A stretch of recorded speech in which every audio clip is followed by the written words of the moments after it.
असं आहे की प्रसाद लाड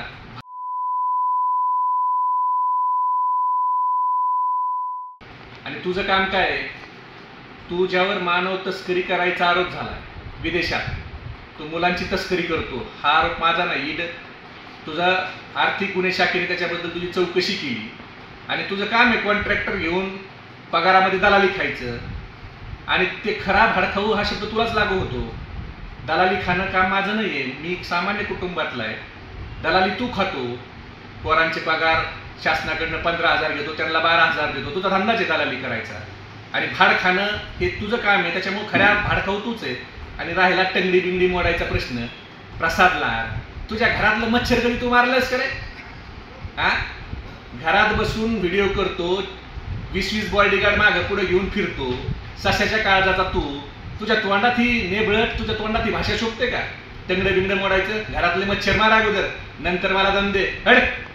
शरद पवार साहेबांची राष्ट्रवादी काँग्रेस पक्ष आंदोलन करतंय. महिलाबद्दलचा आदर त्यांच्याच पक्षाचा बलात्कारी महबूब शेखनं दाखवून दिला आहे. त्यावर सुप्रियाताई सुळे काहीच बोलत नाहीत, अशी टीका भाजपच्या प्रदेशाध्यक्ष चित्राताई वाघ यांनी केली आहे. याच्यावर आपलं काय म्हणणं आहे? असं आहे की ह्या लाचखोर नवऱ्याच्या सुपारीबाज बायकोच्या डोक्यावर परिणाम झाला.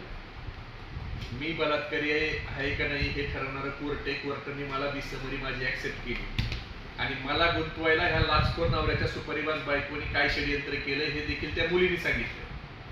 मुळात तिच्या डोक्यावर एवढा परिणाम झालाय. कालचं हिचं स्टेटमेंट बघितलं का? आता ही मी बोललो तर तुम्ही म्हणताय की माझी जीभ घसरली.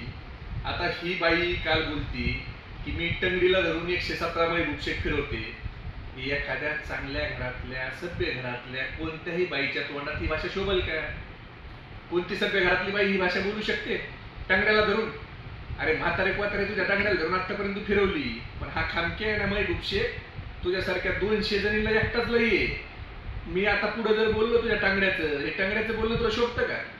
ही लाचखोर नवऱ्याची सुपारीबाज बायको, हिनं स्वतःचा नवरा, यानं माणूस मेलाय महात्मा गांधी मेमोरियल मध्ये, त्याच्या नातेवाईकाला कंपन्सेशन भेटावं म्हणून ह्या लाचखोर नवऱ्याने किशोर वाघने 4 लाख रुपये मागितले आणि त्याच्यावर अँटी करप्शनने रेड केली. रेड केल्यावर अँटी करप्शनच्या चौकशीत काय सापडलं की एकूण मालमत्तेच्या 90% अधिक उत्पन्नाच्या अधिक किशोर वाघाकडे मालमत्ता सापडली. हे महबूब शेख म्हणत नाही, अँटी करप्शनचा रिपोर्ट आहे. त्याच्यात 2 बेनामी फ्लॅट आहेत, ते ठाण्याचे. लाचखोर नवऱ्याची सुपारीबाज बायको, ते फ्लॅट कुठून आले हे सांग. त्यातला कोणता फ्लॅट बापू कुटीतून आलाय, कोणता फ्लॅट कोणत्या माजी मंत्र्याकडनं आलाय हे महाराष्ट्राला कळू दे ना एकदा. तुझा नवरा लाचखोर, तू ब्लॅकमेल करती, तू कुचिकच्या प्रकरणात ब्लॅकमेल करणार, तू एका माजी आमदाराच्या प्रकरणात ब्लॅकमेल करणार, तू माझ्या प्रकरणात ब्लॅकमेल करणार, संजय राठोडला राखी बांधायला निघणार, त्याच्यावर बोल ना.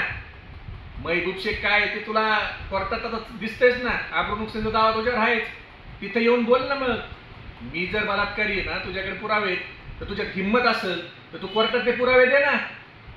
मीडिया समोर काय पोपटपंची करते? तिथं कोर्टात तारखेला येत नाही. तुला कोर्टाला 10 समन्स काढावं लागतात, वॉरंट काढावं लागतात. तिथं तर तुझं तोंड काळा करायला तू येत नाही. मीडियावर काय बोलते? आणि सुप्रियाताईंनी जर मी दोषी असतो त्याच दिवशी मला पक्षातून हाकललं असतं. सगळेच काय तुझ्यासारखे येड्यांना सांभाळायला मोकळे नाहीत. ते भारतीय जनता पार्टीला तुझ्यासारखे भोकायला लागतात. लाचखोर नवऱ्याच्या सुपारीबाज बायका. ह्याच देवेंद्र फडणवीसांच्या काळात तुझा नवरा पकडलेला आहे ना, त्याच्यावर बोल. संजय राठोड तुझा कसा भाऊ झाला, कशी तोडपाणी झाली हे महाराष्ट्राला सांग ना एकदा. कसं तोंड काळं करून गेली तू संजय राठोडच्या विरोधात, तर गळा काढून आरडत होती. आता त्या संजय राठोडच्या विरोधात काय गेली तू कोर्टात माघार घ्यायला? आता भेटला का पूजा चव्हाणला न्याय? तुला भेटलं की लगे पूजा चव्हाणला न्याय भेटला का? ते महाराष्ट्राला सांग ना. संजय राठोड आता तुझा भाऊ कसा झाला हे महाराष्ट्राला ऐकायचंय. बाकीच्या कशाला गप्पा हाणती? तुला नाक आहे का बाकीच्या गप्पा हाणायला? तू संजय राठोड तुझा भाऊ कसा आहे हे महाराष्ट्राला एक्सप्लेन कर. आणि या टांगड्या बिंगड्याच्या भाषा, खरं तर तू महिला नावालाच कलंक आहे. त्यामुळे तुझ्याकडून काय अपेक्षा करायची? एखाद्या चांगल्या घरातल्या कोणत्याही सभ्य महिला महाराष्ट्रातली जनताला माहिती आहे, कोणती महिला ही टांगड्या बिंगड्याची भाषा करू शकते का? कमरेखालची भाषा ही महिलाच्या तोंडात, तू महिला नावालाच कलंक आहे, तो भाग वेगळा. तर तू त्याला अपवाद आहे. तू महिलाच नाही, स्वतःला समजत पण नाही आणि चांगल्या घराचा तुझा तर काही संबंधच नाही. बदलापूरच्या घटनेनंतर इतर अनेक घटना समोर कशा आल्या, त्यामागे राजकारण आहे का? महाविकास आघाडी सरकारमध्येही अशा अनेक घटना घडल्या होत्या, असं विधान राज ठाकरे यांनी केलं आहे. असं आहे की महाविकास आघाडीच्या काळात घडू का महायुतीच्या काळात घडू, महाविकास आघाडीच्या काळात घडल्या तर त्यावेळेच्या विरोधी पक्षांनी राजीनामा मागितला नाही गृहमंत्र्याचा. मग आता महाविकास आघाडीच्या काळ काय, महायुतीचा काळ काय, विषय हा महिला अत्याचाराचा आहे. आज चंद्रपूरमध्ये घटना घडली, नागपूरमध्ये घटना घडली, रोज वयीन मुलीवर बलात्कार होत आहे. विरोधी पक्षांनी बोलायचं नाही का? याच्या अगोदरच्या विरोधी पक्षनेते बोलत नव्हते?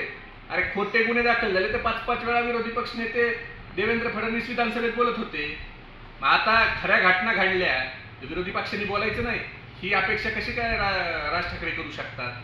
त्यामुळे विरोधी पक्षाचं काम हे बोलणं, लोकांच्या मध्ये जागृती निर्माण करणे आणि सरकारला जाब विचारणे, ते विरोधी पक्ष करतोय आणि ते योग्यच आहे.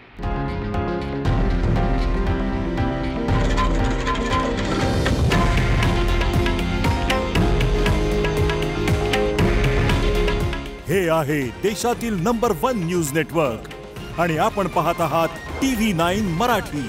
काळजी तुमची, हित महाराष्ट्राचं.